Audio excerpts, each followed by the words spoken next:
ഞാൻ ഇന്നിവിടെ എളുപ്പത്തിൽ ഉണ്ടാക്കാവുന്ന ഒരു സാമ്പാറാണ് ഉണ്ടാക്കാൻ പോകുന്നത്.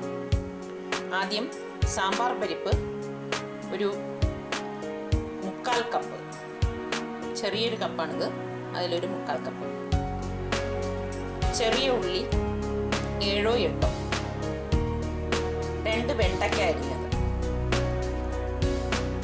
പുളി ഒരു നെല്ലിക്ക വലിപ്പത്തിൽ വെള്ളം ഒഴിച്ച് വെച്ചേക്കുക, മഞ്ഞൾപ്പൊടി ആവശ്യത്തിന്.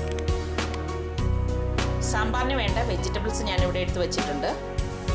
ആദ്യം തന്നെ പരിപ്പ് കുക്കറിലേക്ക് ഇടുക. എല്ലാ വെജിറ്റബിൾസും ഞാനിതിപ്പോൾ ഒരുമിച്ചിട്ടാണ് വേവിക്കുന്നത്, എളുപ്പത്തിൽ ഉണ്ടാക്കാൻ വേണ്ടിയിട്ടാണ്. ആ അരിഞ്ഞ വെജിറ്റബിൾസ് ഇതിലേക്ക് ഇടണം എല്ലാം.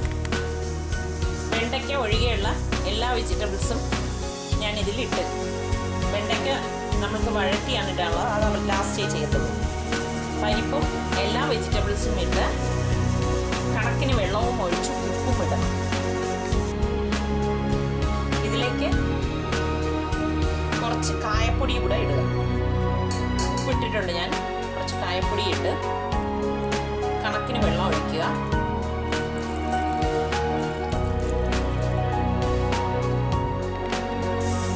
വളരെ കുറച്ച് മഞ്ഞൾപ്പൊടി ഇതിലേക്ക് ഇടുക.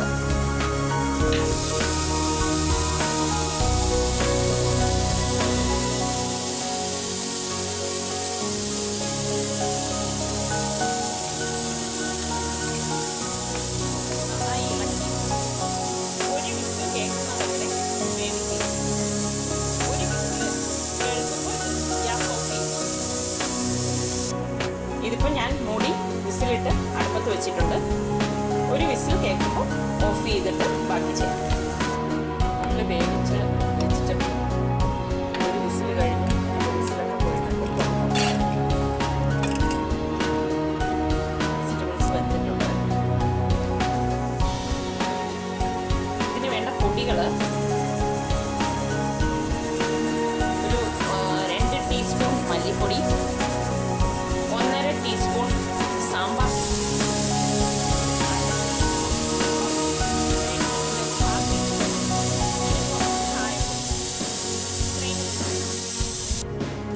താളിക്കാൻ 2 സാധനം, 4 വറ്റൽമുളക്, 3 ചെറിയ ഉള്ളി, കൊച്ചുള്ളി ചെറുതായി അരിഞ്ഞത്, കറിവേപ്പില. പാനിലേക്ക് ആവശ്യത്തിന് വെളിച്ചെണ്ണ ഒഴിക്കുക, താളിക്കാൻ ആവശ്യത്തിന്. അതിലേക്ക് 1 ടീസ്പൂൺ കടുക് ഇടുക. കടുക് പൊട്ടുക. കടുക് പൊട്ടുമ്പോൾ വറ്റൽമുളക് ഇട്ട് കൊടുക്കുക.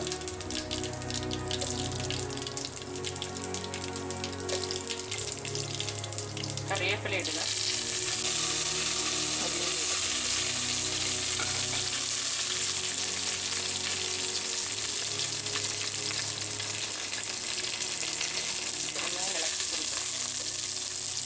അത് നല്ല മൂത്ത് വരുമ്പോൾ അരിഞ്ഞ വെണ്ടയ്ക്ക ഇതിലിടുക.